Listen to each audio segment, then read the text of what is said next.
Hi, my name is Cold Beer, and let's start with Tekken 7. Kurwa. So basically you all know what Tekken is, if you weren't living under a rock on the distant planet in the bottom of the ocean. I remember when we started playing the second part of Tekken in 1996-ish. On the PS1, the characters back then looked so cool, and we couldn't afford a PS1 because its price was like 4 salaries back then in Lithuania. So we rented it on hourly rate and played instead of going outside like our parents wanted. That probably saved us from so many dangers because we used to play in the construction site nearby. Back in the days, nobody made any fences around them. Anyway, Tekken 7 is a classic anime fighting game, so if you like the style and fighting games, it's the perfect combo for you. Core Keeper.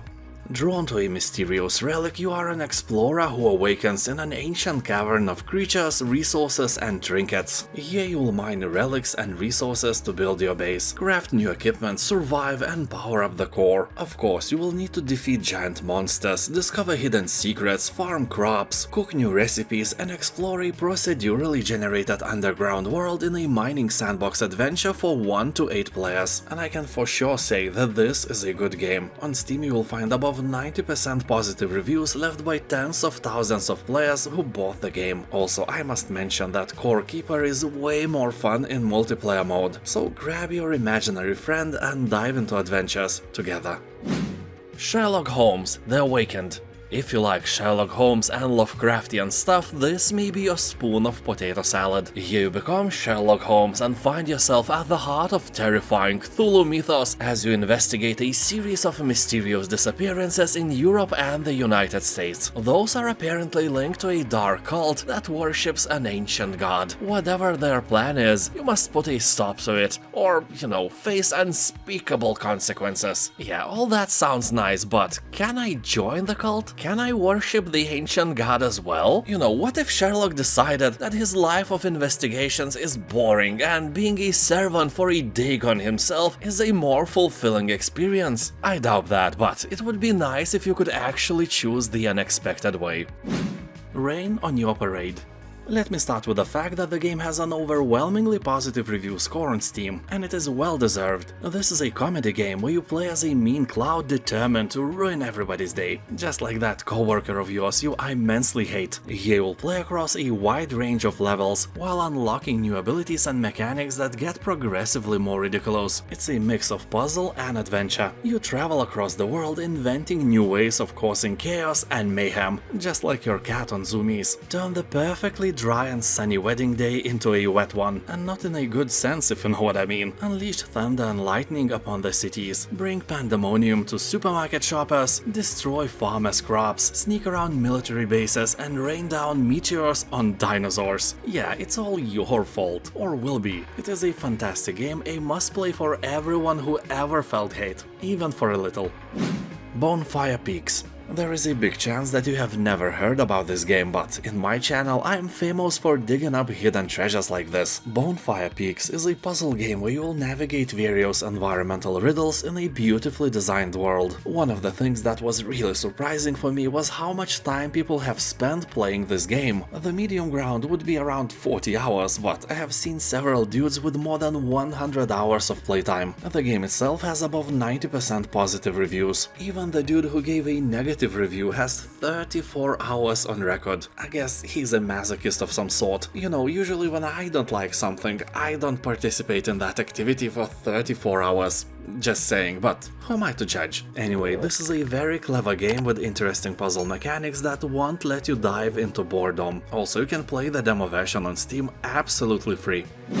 Vagrus: The Riven Realms.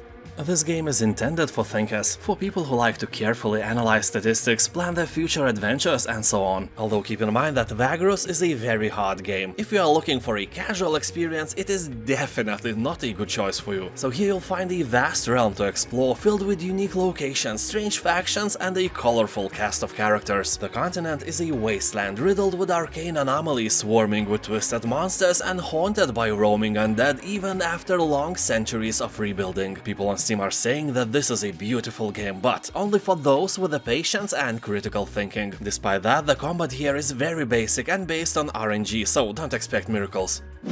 SCUM. Released in 2018, the game is still in early access. Nothing is good about that, but I must admit that they update the game all the time. So here you are, a prisoner sent to the island where you have to fight for your survival. Fun thing is that you are a part of a bloodthirsty TV show, you know, like the Hunger Games, but on a much bigger scale, because the island is more than 200 square kilometers in size. So you have to craft stuff, make a shelter and do whatever it takes to stay alive. You can play on a server with up to 64 players or dive into adventure absolutely alone. It's up to you. Mafia Definitive Edition. Remastered and re-released in 2020, the game is a proud owner of a very positive reviews on Steam. He'll take on the role of a mafioso in 1930s city of Lost Haven. It's a fictional place, but it's inspired by the city of Chicago. The town got hit hard by the Great Depression, and the advent of Prohibition in America means lucrative business opportunities for various mobsters. And let's be fair, for some shady old ladies as well who were brewing their moonshines deep in the cellars. Anyway, as I've said many times before, Prohibition in my eyes is a crime against humanity, so those gangsters are just folk struggling to survive in this authoritarian environment. Life is Strange Remastered. This is basically the same old good Life is Strange, but more beautiful, with enhanced visuals and vastly improved animation using mocap technology. So this is a story about a girl who discovers that she can rewind time. I control time and space. Yeah, like that. So she and her friends start to investigate the mysterious disappearance of a fellow student. But it so happens that if you change the past, the future is changed as well. And sometimes those changes are not what you want. You know, you can sleep with your own grandfather and become a mother to your mother. That breaks life, universe and everything 42 times in a row. So if in real life you suddenly will gain this power of rewinding time, do not sleep with anyone. So basically continue as you are now. A story about my uncle. This is a first-person platforming adventure game about a boy who searches for his lost uncle and ends up in the world he couldn't imagine existed. So I guess your uncle is actually cool here, and not the type which sits you on his lap and touches your leg softly. He said to you that you should be happy because he works as a Santa in the mall, but your mother always said that he is a janitor in school. Wonder why? So you have your doubts about Uncle Steve. Fair doubts indeed. So nothing like that in this game. Here you'll use your uncle's mysterious inventions that let you jump incredibly high, uncover clues to your uncle's whereabouts and meet fantastical creatures that will help you on your journey. Also, you may get motion sick and vomit on your keyboard. Just look at this up and down movement. That is enough to sicken an astronaut. Well, probably not, but 10 minutes of playtime was enough for me to start feeling sick. Although I should say that I succumb to motion sickness quite easily. You may feel nothing. Anyway, if that is not a problem for you, keep in mind that above 90% of reviews on Steam are positive, so this is definitely a good game. Warhammer Vermintide 2. This is a 4-player co-op action game where you can control one of 5 heroes and fight the combined forces of a ruinous chaos army and a swarming Skaven horde. The only thing standing between utter defeat and victory is you and your allies. If you fall, so will the Empire. So it's fair to say that the Empire is probably doomed and it's your fault. Well, at least in the beginning, when you are not accustomed to the gameplay and controls. So here you can choose between 5 different characters, each with 3 branching careers to master. You will also find ladders of different difficulty, from puny and lame recruit to more respectful veteran and champion, and finally a legend. Also 15 talent trees and more than 50 various types of powerful weapons won't let you get bored, that's for sure. Civilization 6.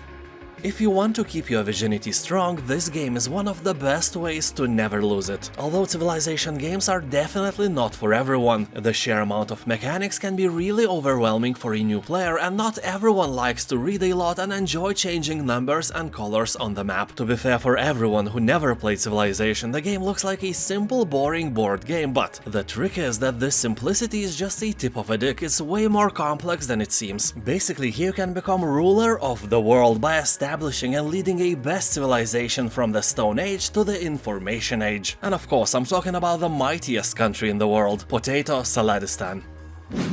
Sherlock Holmes, The Devil's Daughter. This is an adventure with unique gameplay that blends investigation, action and exploration. It will test the limits of your nerves and intelligence. Yeah, this game is not for the faint of heart. The puzzles can be devilishly difficult, and the plot is full of twists and turns that will keep you guessing until the very end. You'll have to track down evil in the darkest corners of London while playing as the great detective and untangle a web of intrigue leading to the final stunning revelation about the evil that lurks in the city. Is it real evil or is it just Scooby-Doo level evil? I don't know. Well, I do, but this is not a channel of spoilers. This is a channel of games and potato salad, approved by a sister. Blasphemous. This game is a true work of art. I don't think that any of you will argue with me about that. Art-wise, this is one of the best examples of Metroidvania and Souls genre collision. Interesting thing is that the major influence of Blasphemous' story and design was the religious art of the city of Seville in Spain, and also works of famous Spanish painters, especially Francisco Goya and his 200-year-old painting called A Procession of Flagellants, or Flagellants, I have no idea how to say it. If you want some nightmares before bed, just Google Goya's paintings. They are as great as they are creepy. People on Steam are saying that the game has incredible dynamic music and amazing voice acting. Also, some dudes are seriously stating that Blasphemous was a gateway drug to a 2D indie platformer games from AAA Souls-likes, so it can really expand your horizons, but mostly here you will just die and die again. Medieval Dynasty. Here you take on the role of a young man who has fled from war and wants to take his fate in his own hands. From being alone, inexperienced and poor, he will develop into a master of many skills, a leader of community and the founder of a prosperous dynasty. Dynasty which is meant to last and prosper for generations to come. So you can create a tiny medieval North Korea for yourself and thrive, while your friends eat grass. You will defend against wild animals, hunt for food, gather resources, craft equipment, build yourself a house and become a founder of a whole village. Tough winters and unexpected events will challenge your skills and dexterity as you strive to build your own legacy. One of the coolest things for me here is the entire year cycle, with 4 seasons and realistic wildlife that really helps with the immersion.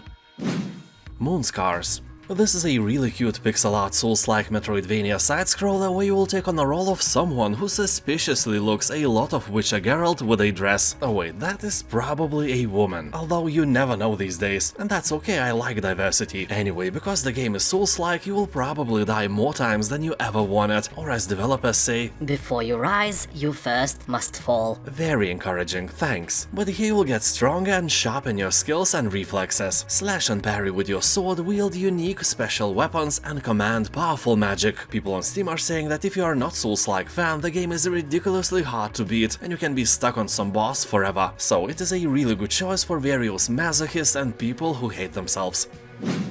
Sherlock Holmes, Chapter 1.